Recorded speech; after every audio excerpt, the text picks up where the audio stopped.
তো বন্ধুরা তোমরা দেখতেই পাচ্ছ বোনকে আমাকে হসপিটালে ভর্তি করতেই হলো। প্রথমে একদিন দেখানো হয়েছে, সেদিনকে বলেছিল ওরা গ্যাস্ট্রিক অ্যাটাক হয়েছে, কিন্তু গ্যাস্ট্রিক অ্যাটাক নয়, আবার যখন শরীর খারাপ হয়েছে তখন ভর্তি করতে হয়েছে। তো ব্লাড টেস্ট করা হয়েছে, দেখা গেছে স্টমাক ইনফেকশন হয়েছে। তো এখন ওকে বারবার মানে স্যালাইন তো কন্টিনিউ দেওয়া হচ্ছে, কিছু ব্লাড টেস্ট করার জন্য দেওয়া হয়েছে। তো রিপোর্ট আসলে বাকি ট্রিটমেন্ট যেগুলো আছে ওগুলো কন্টিনিউ হবে। তো পরের দিন সকালে শরীরটা একটু সুস্থ আছে।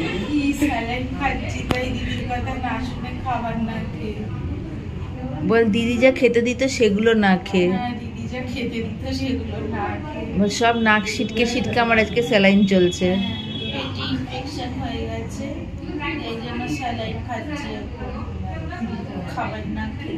বল দুদিন ধরে স্যালাইন খাচ্ছি,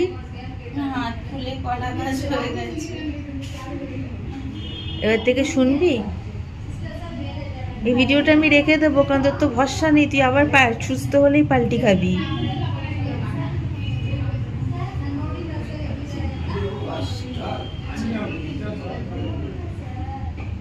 তো তোমাদের সাথে তো শেয়ার করেছি বোন কালকে রাতে ভর্তি হয়েছে। তো ড্রেস চেঞ্জ করাবো, সেটা করাতে পারছি না চ্যানেলের জন্য, কারণ ওরা জামার হাতাটা সরু, সেটা খোলা পসিবল হচ্ছে না। তো আরেকটা হাতে চ্যানেল যখন চেঞ্জ করানো হয়েছিল, আমি একটু বাড়িতে গেছিলাম খাবার তৈরি করার জন্য, কারণ এখানে ধরো গঞ্জি খেতে বলে, তা আমি না গঞ্জিটা বানাতে সত্যিই পারি না। ওর জন্য একটু মুসুরির ডাল বেশি করে, তার মধ্যে একটুখানি চাল দিয়ে ওটাকে ভালো করে সিদ্ধ করে ওটাই নিয়ে এসেছিলাম ওকে খাওয়ানোর জন্য, ওটাই খেয়েছে। আর কিউই আনা হয়েছিল, কারণ ওর প্লেটলেটটা অনেকটা কমে গেছে, তো কিউই জুস করে এনেছিলাম, সেটা খেয়েছে। তো এখন দেখো অবস্থা, একটা হাতের থেকে একটা হাত চ্যানেলের ইয়েতে প্রচণ্ড ফুলে গেছে।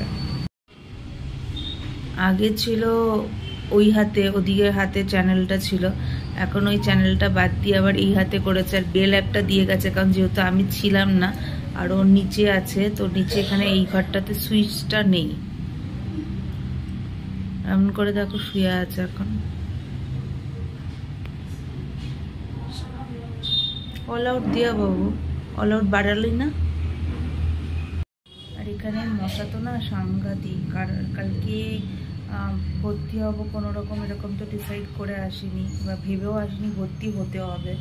তো এমনি এখানকার অল আউটে মশা যায়নি, তাই বাড়ি থেকেই আমি অল আউট নিয়ে এসেছি আজকে। তো আজকে তাও আগের থেকে তুলনামূলকভাবে কম। কালকে শেষে কম্বল আমিও মাথার মধ্যে মুড়ি দিয়ে শুয়ে পড়েছিলাম, কারণ না হলে মুখে মশা কামড়াবে। কারণ আমিও আরেকটা বেড দেওয়া হয় যে থাকে তার জন্য, তো আমি কম্বল টম্বল মুড়ি দিয়ে শেষে আমাকে শুতে হয়েছে, কারণ এত মশা কামড়াচ্ছিল। তো যাই হোক, আজকে ডিনার কমপ্লিট হয়ে গেছে। আজকে প্লেটলেট কালকের থেকে কিছুটা হলেও বেড়েছে। এখন সকালে আবার টেস্ট করা হবে, তখন বুঝতে পারবো কোনো ইনফেকশন আছে না। আর ইনফেকশনেরও টেস্ট করা হয়েছে, তো ইনফেকশনের ওই রিপোর্টটা এখনো অবধি আসেনি, ওটা কালকে আসবে। আর গল ব্লাডার স্টোন আছে নাকি সেটা টেস্ট করা হয়েছে, নেই। চেস্টের এক্সরে করা হয়েছে, সেটা কিছু নেই। ইসিজি করা হয়েছে, ইসিজি রিপোর্ট ভালো। এখন ইনফেকশনটা পেটে ছড়িয়েছে, সেটা এখন ঠিক হলে তাহলে আস্তে আস্তে বাকি এই যে শরীরের উইকনেসটা, ধকলটা বা শরীরের যে প্লেটলেটটা কমে যাবে, তো সেটা আস্তে আস্তে ঠিক হয়ে যাবে। এখন দেখা যাক, কালকে সকালবেলা কিছু ব্লাড টেস্ট আবার হবে, তো তখন বোঝা যাবে যে কালকে 3টাও রাখবে নাকি কালকে ছেড়ে দেবে, বুঝতে পারছি না। কারণ একটা রিপোর্ট আসবে কালকে বিকেলে, কালকে বিকেলে আসলে তাহলে বুঝতে পারবো। তো বোনকে হসপিটালে একা রেখে আমি বাড়িতে চলে আসতে হয়, কারণ ওর রান্নাটা করার জন্য। সকালবেলা ব্রেকফাস্ট যেটা আছে সেটা রাবা ইডলি ওরা বলেছে, কারণ রাইস ইডলিটা খেতে না করছে এই মুহূর্তে। তো রাবা ইডলিটা কিনে দিয়ে এসেছি, কারণ আমি করতে সত্যিই পারি না। আর পুরোটাই ভেজিটেবল যে স্যুপ আছে, তো আমি অল্প একটুখানি মুসুরির ডাল সিদ্ধ করেছি, তার মধ্যে এই সবকটা ভেজিটেবল দিয়ে সিদ্ধ করে ঠান্ডা করে আবার মিক্সিতে পেস্ট করে নিতে হবে, কারণ একটু যদি দানা পড়ে মুখে, কিছু একটু পড়ছে, ওর ওয়াকের মতন তুলছে, মানে গা গুলাচ্ছে, বই বই ভাব লাগছে। আর কিভি খেতে বলেছে, যেহেতু আমি কালকেই তোমাদের বলছিলাম প্লেট ওর কম, তো তার জন্য। আর কিভির যে দানাগুলো থাকে ও খেতে পারে না, তো ওটাকেও ভালো করে ছাঁকনিতে যেটুখানি পেস্ট বার হয় বীজগুলো বাদ দিয়ে, সেটা আবার করে নিয়ে যেতে হবে। আগে এগুলো কমপ্লিট করে নিই।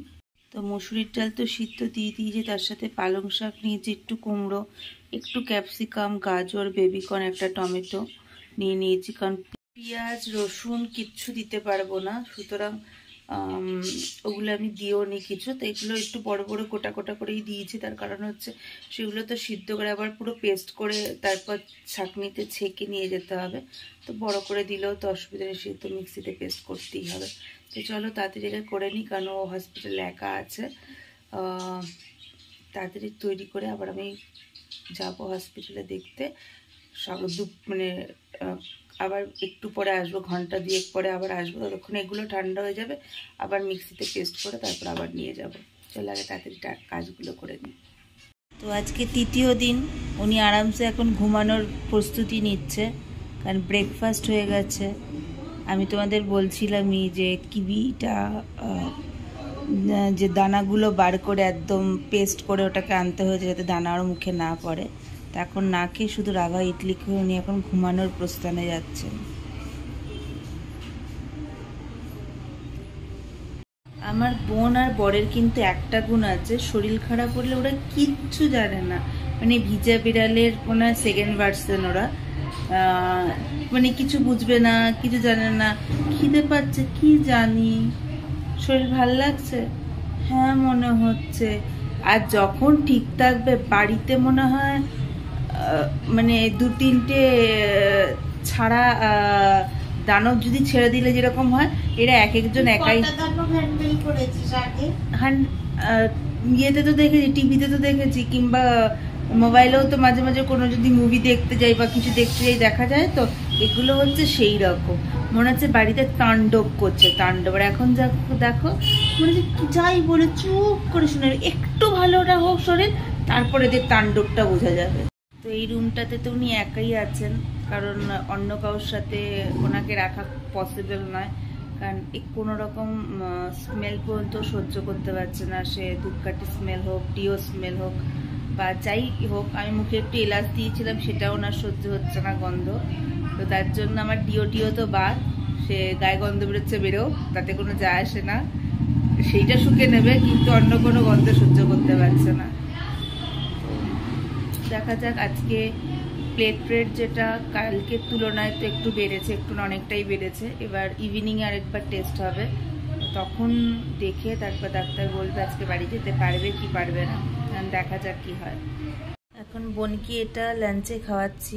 রাভা ইডলি নেওয়া হয়েছিল, তো আমি ডালের জল, মুসুরির ডালের সিদ্ধের জলটা নিয়ে এসেছি, সেটার মধ্যে চটকে ওটাই খাচ্ছে এখন। কারণ এটা এই যে ছোটো ছোটো দেখছো সর্ষে আছে, সেটা খেতে ওর মুখে একটু লাগছে।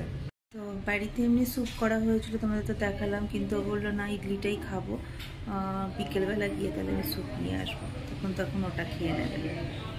তো এখন হসপিটাল থেকে ফিরলাম, মানে উনি ছাড়া পেয়ে গেছেন। তো এখন ছাড়া গরুটা শুয়ে আছে, তাকাচ্ছে আমার দিকে আবার। মানে এত যারা অসুস্থ হয়, পেশেন্ট যারা হয়, তাদের থেকেও বাড়ির লোকেদের হয়রানি আরও বেশি হয়। এক তো চিন্তা থাকে, তারপর বাড়ি, হসপিটাল, ওখানে থাকা, ওটার আরও বেশি টেনশন হয়। তো এখন মুখটা এমন করে শুয়ে আছে, মনে হচ্ছে মানে কিচ্ছু যায় না। মনে হয় যদি সুস্থ হতো না, মানে আচ্ছা করে যদি পিটাতে পারতাম, আমি জানি একটুখানি শান্তি পেতাম। এখন দেখো উনি আরামসে শুয়ে আছেন, আরাম করে। আরাম করে শুয়ে আছি, তো কি বলবো,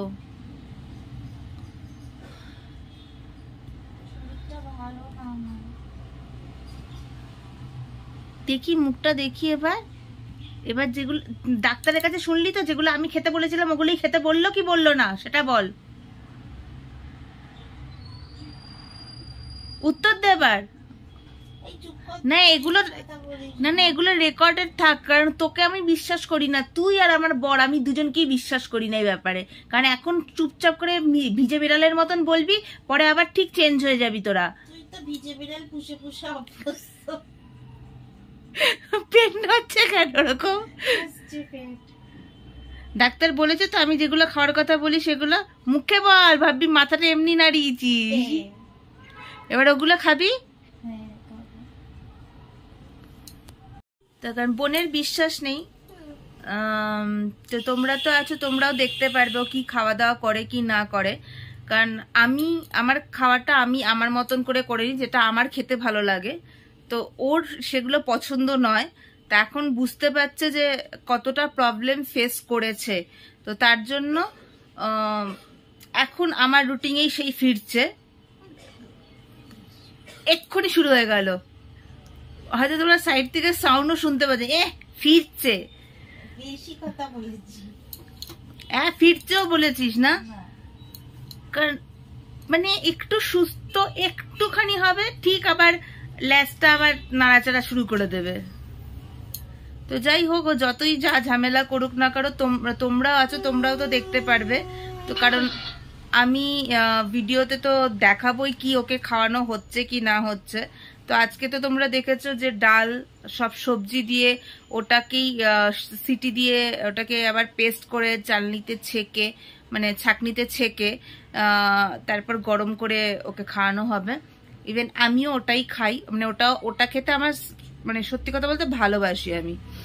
তো আদা পেঁয়াজ রসুন তো দেওয়া হবে না, তো এমনি নর্মাল যাতে শরীর ওটাকে নিতে পারে।